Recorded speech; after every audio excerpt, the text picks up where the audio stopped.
class again. God bless you all. We are in the part 7 of our chemical reactions and equations. तो हमने पिछली class में chemical equations मतलब कि equations के लिए लगने वाले जो कंपाउंड्स के फॉर्मूले होते हैं वो बनाना सीखा था. तो मैंने आपको ऑक्सीडेशन स्टेट क्या होता है ये सिखाया था और उसके बाद ऑक्सीडेशन स्टेट को यूज करके कैसे केमिकल फॉर्मूले बनाए जाते हैं ये बताया था. कुछ होमवर्क के क्वेश्चंस भी दिए थे, होपफुली आपने वो ट्राई किए हो.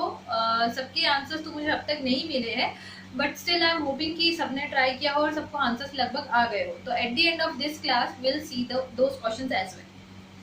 Before moving ahead towards the discussion of the chemical formulae, let's start with the description of the different types of reaction. So यहाँ पे मैंने एक classification बना रखा है types of chemical reactions का. आपको अपने रजिस्टर में ये बना लेना है. अगर आपको ये बनाना है तो आपको इसी तरीके से लैंडस्केपिंग वे में, हॉरिजॉन्टल वे में ये बनाना चाहिए, क्योंकि तो ही ये पूरा आएगा, अदरवाइज नहीं आएगा. It should be very neat and clean. अब मेरा बोर्ड छोटा है, जगह की कमी की वजह से ये ऐसा बना है, बट आप उसको प्लीज एक पूरा एक सीक्वेंस में एक लाइन में बनाएं.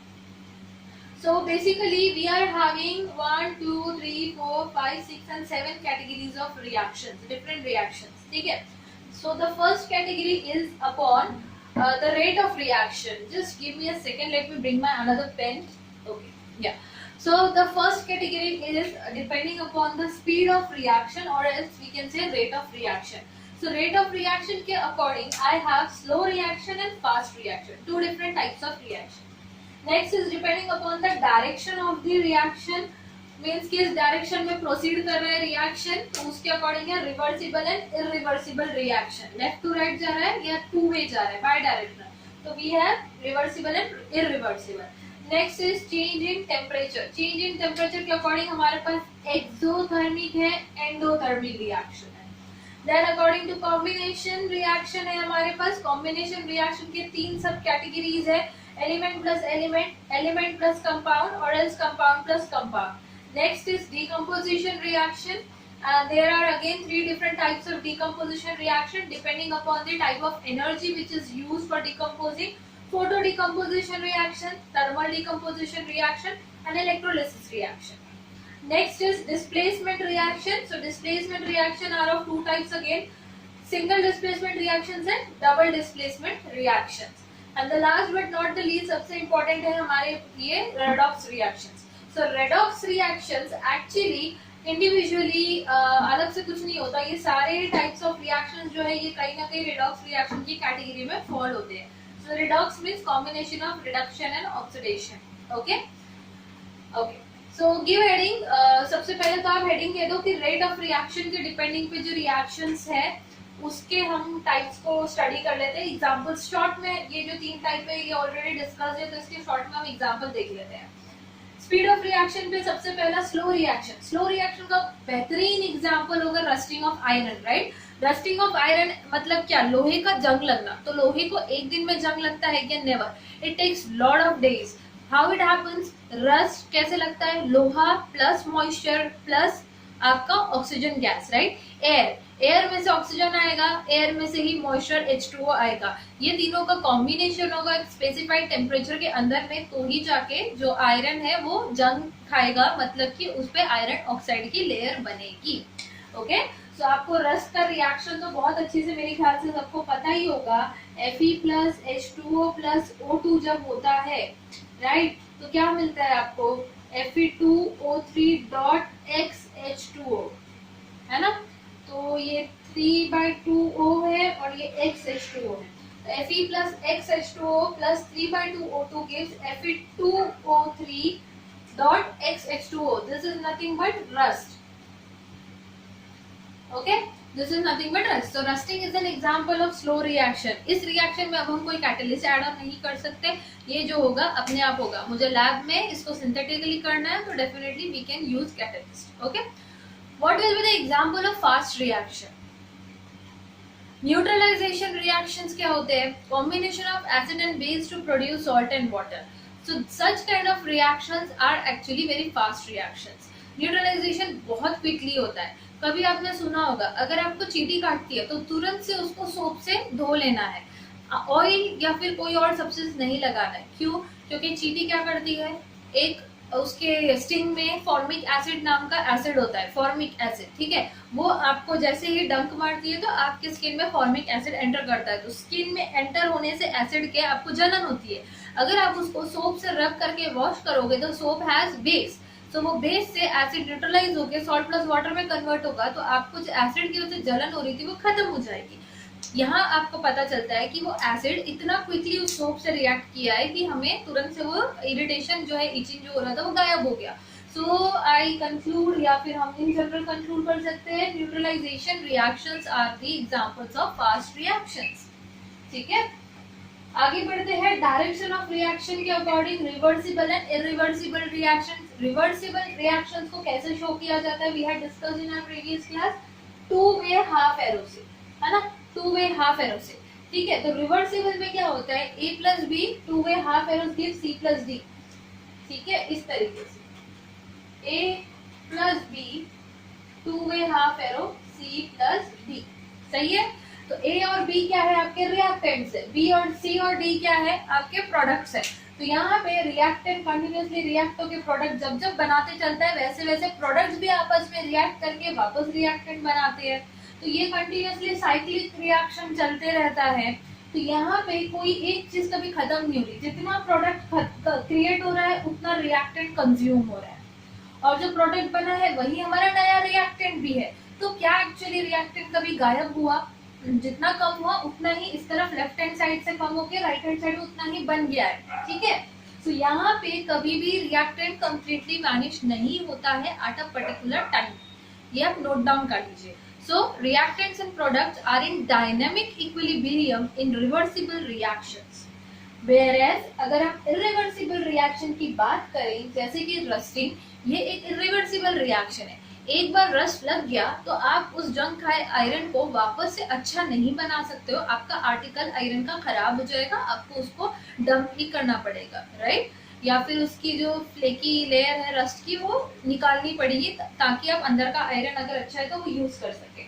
सो this is an example of irreversible reaction, rusting of iron, जो एक ही डायरेक्शन में प्रोसीड होता है from left to right.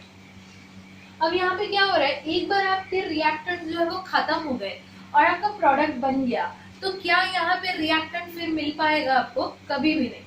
So reactant ends after a specific time of period of time. Why, because reactant सारा खर्च होके प्रोडक्ट बन रहा है। ठीक है, so reactants and products are not in dynamic equilibrium in irreversible reactions. This is the important point, make a note of it.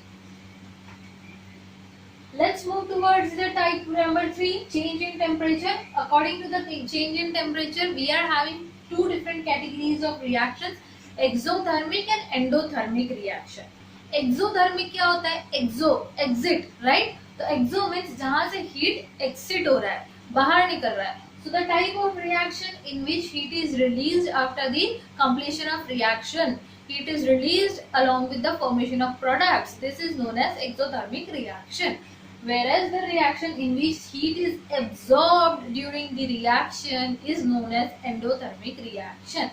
So let's see the examples of it. मैंने आप लोगों को आपको बताया था कि अगर आप प्रोडक्ट साइड पे हीट रिलीज और एब्जॉर्ब का अमाउंट लिखते हो तो आप उसको कैसे रिप्रेजेंट करते हो, प्लस कहाँ पे डालते हो, माइनस कहाँ डालते हो, एक्सोथर्मिक में प्लस या फिर एंडोथर्मिक में प्लस। आप सोचो, तब तक मैं इसके एग्जाम्पल्स लिखती हूँ।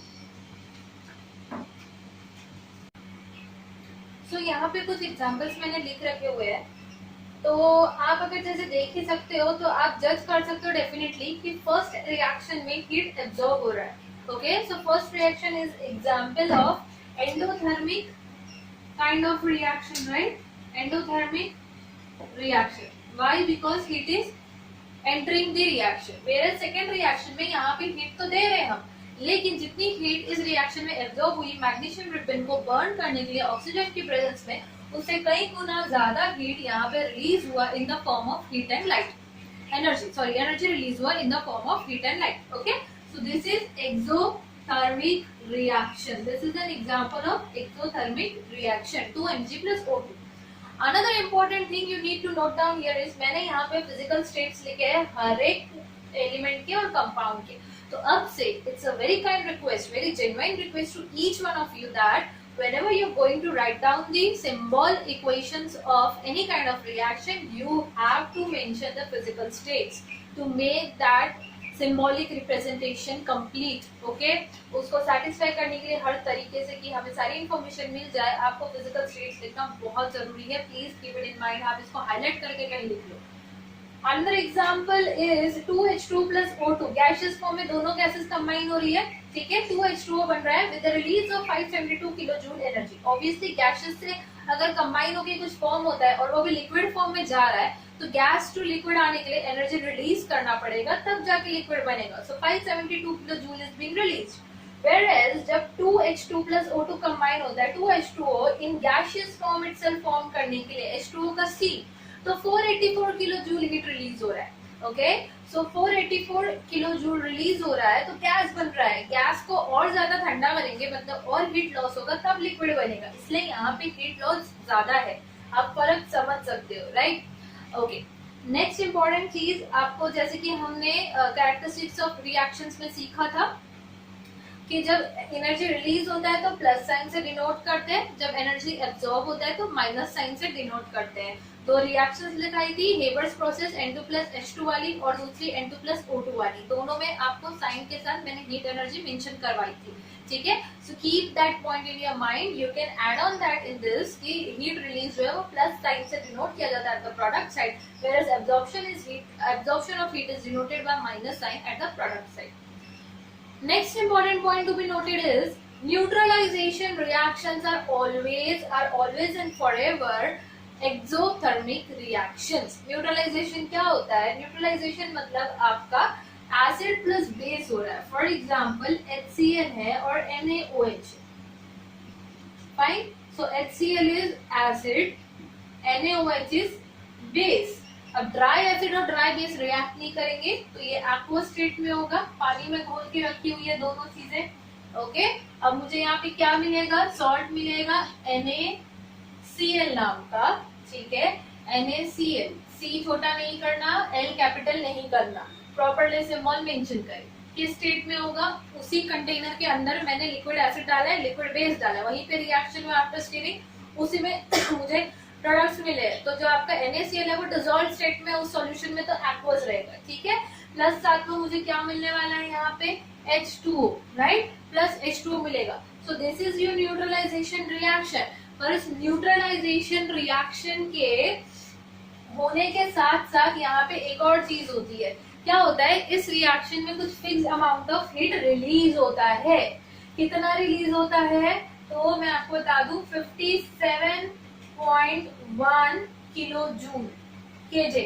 57.1 केजे, करण जोहर नहीं, किलो जूल. ओके, तो 57.1 किलो जूल हीट एनर्जी हर एक न्यूट्रलाइजेशन रिएक्शन में रिलीज होता है, irrespective of which acid you have used or which base you have used. Any acid or any base can be used to give you the neutralization reaction where 57.1 kilojoule of heat energy will be released. Okay. So next heading, combination reactions. What are the combination reactions? Combination reaction is basically a kind of reaction in which two or more products combine to form, two or more reactants combine to form single product. ठीक है, जब आपके दो या दो से ज्यादा reactants combine होते हैं और एक सिंगल कंपाउंड, एक सिंगल प्रोडक्ट बनता है, तो इस टाइप के रिएक्शन को आप बोलते हैं combination reaction. The other name of combination reaction is also addition reaction. ठीक है, addition reaction. So in general अगर आपको कॉम्बिनेशन रिएक्शन को रिप्रेजेंट करना हो with the letters A and B और C, तो आप कैसे रिप्रेजेंट कर सकते हो? A plus B gives C, right?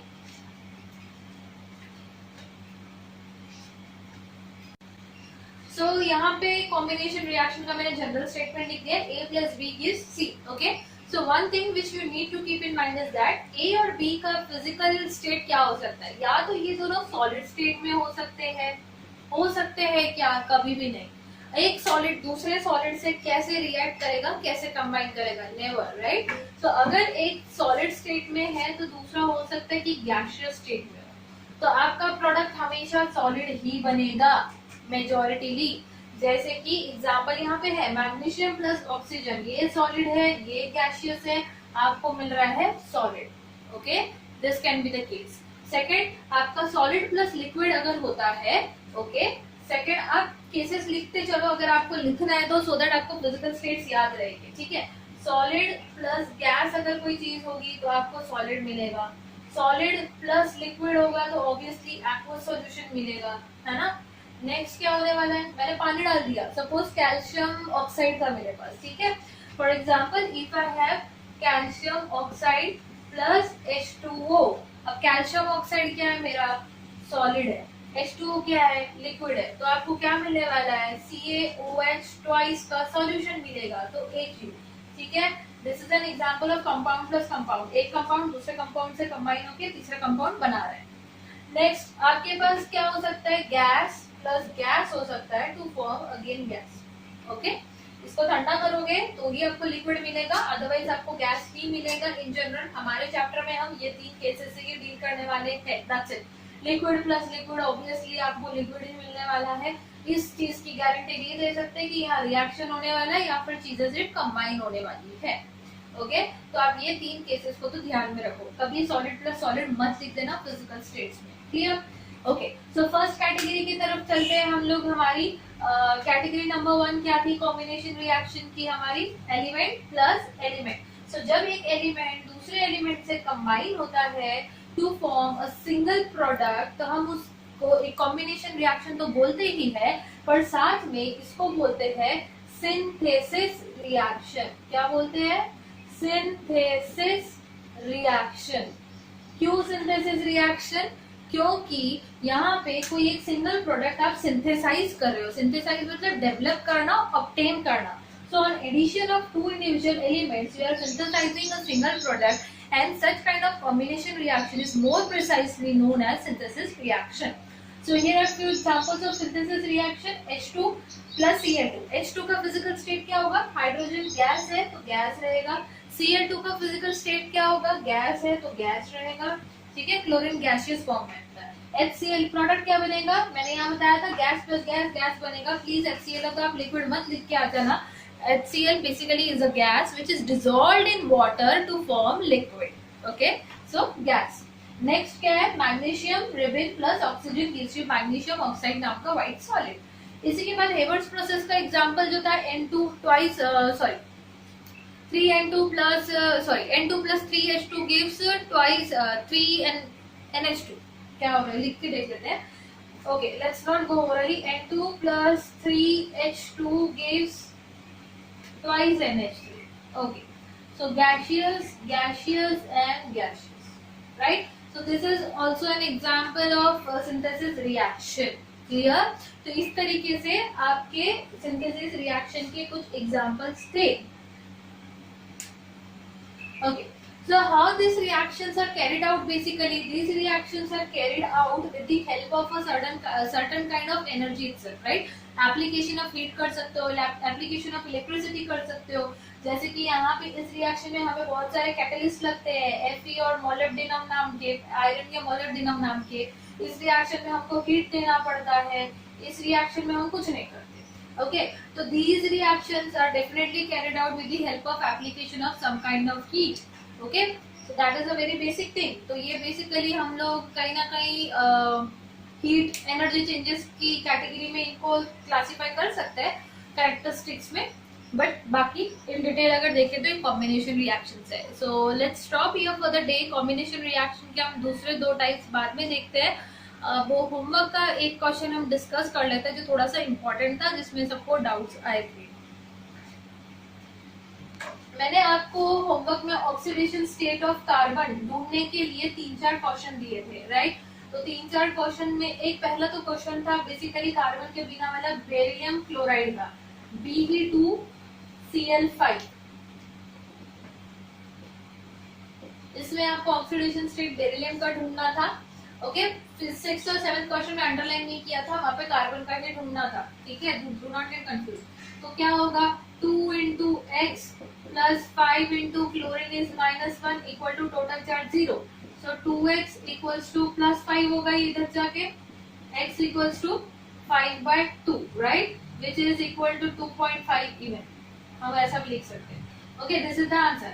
So from this we have a outcome कि हमारे ऑक्सीडेशन नंबर या ऑक्सीडेशन स्टेट जो है ये फ्रैक्शन फॉर्म में या डेसिमल फॉर्म में भी एग्जिस्ट करते हैं, जबकि वैलेंसी हमेशा एक होल नंबर होती है। ठीक है, ऑक्सीडेशन स्टेट होल नंबर में नहीं भी हो सकता है, क्योंकि ये डिपेंड करता है सोलली कि हमारा एटम किस पर्टिकुलर एटम को अटैच्ड है जिससे हम उसको रिमूव कर रहे हैं। ठीक है, तो ये होल नंबर होगा ऐसा जरूरी नहीं, it is an integer, that's it. P by Q form में भी आ सकता है। ओके, सो वैलेंसी से कई गुना बेटर हमारा ऑक्सीडेशन स्टेट है। नेक्स्ट क्वेश्चन था CH3COOH। क्वेश्चन नंबर अलग है, मैं आपको डाउट क्वेश्चंस बता रही हूँ। तो यहाँ पे इसका मतलब क्या है कि इस तरह से कार्बन कार्बन अटैच्ड है, H H H double bond OOH। इस कंपाउंड का फॉर्मूला ये है, नथिंग टू वरी, डरो मत। बस यहाँ पे क्या करना है, ये जो डैश था इससे कंफ्यूज नहीं होना है, ये carbon to carbon bond show कर रहा है। Okay, nothing else. अब यहाँ पे मैं अंडरलाइन किया था आई गेस, राइट। तो आपको यहाँ पे कार्बन का अगर ढूंढना है ऑक्सीडेशन स्टेट, तो कार्बन कितने हैं, 2 इंटू एक्स बराबर, प्लस हाइड्रोजन कितने हैं, 4 इंटू 1, हाइड्रोजन का +1 भी लोगे, ऑक्सीजन इज मोर इलेक्ट्रोनेगेटिव, तो ऑक्सीजन 2 है, 2 इंटू -2 इक्वल टू 0, करेक्ट। क्या होगा, 2x प्लस 4 -4 equal to 0, therefore x equals to, ये cancel, 0/2 0, right. So oxidation state can even be 0, it can even be 0, but valency is 0 only in case of noble gases, nowhere else। ठीक है, अब अगले molecule में अगर आप निकालते हो कार्बन क्लोराइड का CCl4 का, तो आपको ऑक्सीडेशन स्टेट मिला होगा -1। वैसे ही एक और क्वेश्चन था CO2 का, तो उसमें आपको ऑक्सीडेशन स्टेट मिला होगा +4, राइट। तो यहाँ पे हम देखते हैं कि कार्बन का एक जगह 0 आ रहा है, एक जगह -1 भी आ रहा है, एक जगह +4 भी आ रहा है, फिर कहीं पे -4 भी आया होगा। तो कार्बन अकेला है लेकिन उसके ऑक्सीडेशन स्टेट तो अलग अलग इतने सारे आ रहे हैं, जबकि वैलेंसी इज फिक्स्ड, कार्बन की valency 4। Okay, so another conclusion is that कि कार्बन का ऑक्सीडेशन स्टेट जो होता है, या फिर any kind of particular element और atom has multiple oxidation states which depend solely कि उसके साथ वहां पे अगला एटम क्या जुड़ा है उसके पर्टिकुलर मॉलिक्यूल में, किसी कंपाउंड के। ठीक है, अब कंपाउंड क्या होता है, कि अगर कुछ स्टूडेंट्स को कंफ्यूज हो रहा है तो प्लीज आप थोड़ा सा बेसिक पे पढ़ लो, या फिर मुझे पर्सनली पूछ लो, आई एक्सप्लेन द थिंग। ठीक है, नो इश्यूज। तो ऑक्सीडेशन स्टेट क्या होता है, इंटीजर भी हो सकता है, वेरिएबल भी हो सकता है, मल्टीपल हो सकते हैं किसी भी एलिमेंट के। So let's stop here. मेरा कैमरामैन बहुत बुरी तरीके से थक चुका है आज, तो बाकी का हम अगली क्लास में कंटिन्यू करते हैं। Thank you and have a nice day.